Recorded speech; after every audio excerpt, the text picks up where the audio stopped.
जय श्री कृष्ण दोस्तों। आज बैंकिंग एंड फाइनेंशियल टर्म्स की 6th क्लास है। क्लास स्टार्ट करने से पहले बस एक छोटी सी इन्फो आपको मैं शेयर करना चाहता हूँ कि ये जितने भी टर्म्स की क्लासेस मैं ले रहा हूँ, ये टर्म्स की क्लासेस आपके लिए एज अ डुअल बेनिफिट का काम करेंगी।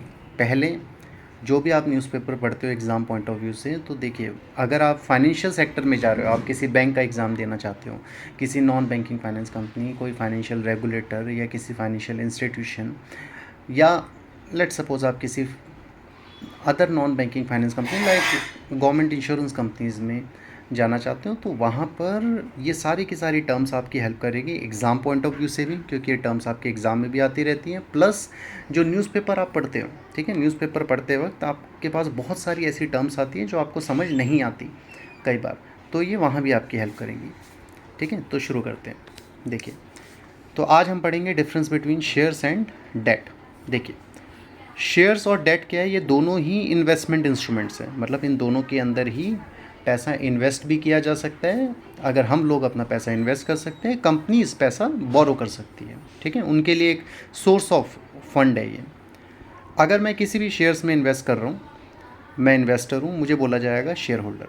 सिमिलरली अगर मैं किसी डेट इंस्ट्रूमेंट में इन्वेस्ट कर रहा हूँ, which can be a bond और डिबेंचर, तो अगर मैं बॉन्ड्स में इन्वेस्ट कर रहा हूँ तो मुझे बॉन्ड होल्डर बोला जाएगा, डिबेंचर्स में इन्वेस्ट कर रहा हूँ तो डिबेंचर होल्डर बोला जाएगा।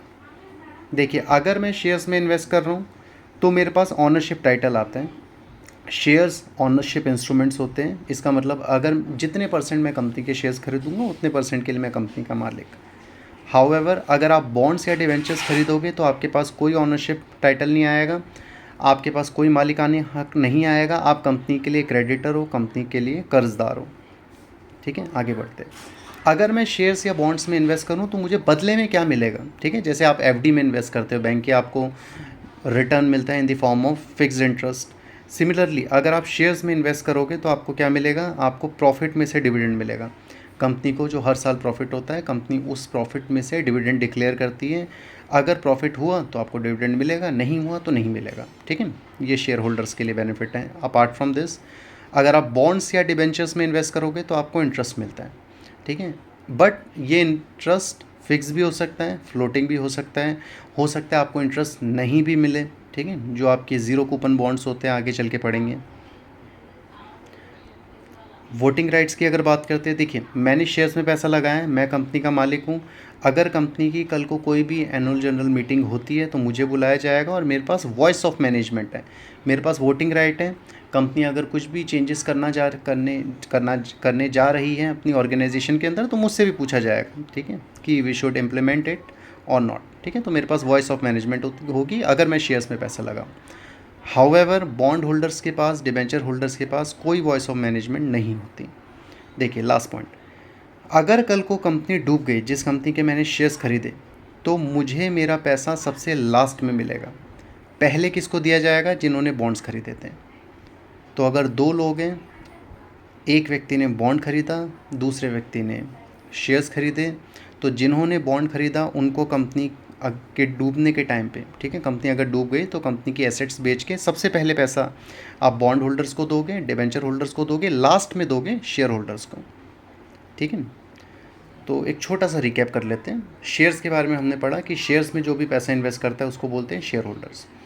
आपके पास ऑनरशिप टाइटल होता है, मालिकाना हक होता है। अगर आप कंपनी को साल में प्रॉफिट होगा तो आपको डिविडेंड मिलेगा, प्रॉफिट नहीं हुआ तो डिविडेंड नहीं मिलेगा। कभी भी कोई भी जनरल मीटिंग होती है, कंपनी की एनुअल जनरल मीटिंग होती है, तो आपके पास वोटिंग राइट भी होगा। ठीक है, आपके पास वॉइस ऑफ मैनेजमेंट है, आपका भी ओपिनियन लिया जाएगा कि कुछ चेंजेस करवाने हैं तो आप अपना ओपिनियन दे सकते हो, तो आपके ओपिनियन को भी कंसिडर किया जाएगा बिकॉज आपके पास शेयर्स है कंपनी के। अगर कंपनी डूबती है तो सबसे लास्ट में पैसा उनको मिला जाएगा जिन्होंने शेयर्स में पैसा लगाया। शेयर्स की बाइफर्केशन भी आगे चल के पढ़ेंगे हम। डेट्स की बात करते हैं तो डेट दो तरीके के होते हैं, बॉन्ड्स और डिबेंचर्स। बॉन्ड्स में पैसा लगाएं तो आपको बॉन्ड होल्डर बोला जाएगा, डिबेंचर्स में पैसा लगाएं तो डिबेंचर होल्डर्स। आप कंपनी के मालिक नहीं हो, आप कंपनी के क्रेडिटर हो अगर आपने बॉन्ड्स या डिबेंचर्स खरीदे। बॉन्ड्स और डिबेंचर्स जो खरीदते हैं उनको इंटरेस्ट मिलता है, प्रॉफिट पे डिविडेंड नहीं मिलता, सिर्फ इंटरेस्ट मिलेगा जो फिक्स भी हो सकता है, फ्लेक्सिबल भी हो सकता है। आपके पास कोई वोटिंग राइट नहीं होगा अगर आपने बॉन्ड्स या डिबेंचर्स में इन्वेस्ट किया तो। और हाँ, बेनिफिट ये है कि कल को अगर कंपनी डूबती है तो एसेट्स को सेल करके सबसे पहले पैसा डेट होल्डर्स को मिलेगा, उसके बाद शेयर होल्डर्स को। ठीक है ना? चलिए, जय श्री कृष्ण दोस्तों।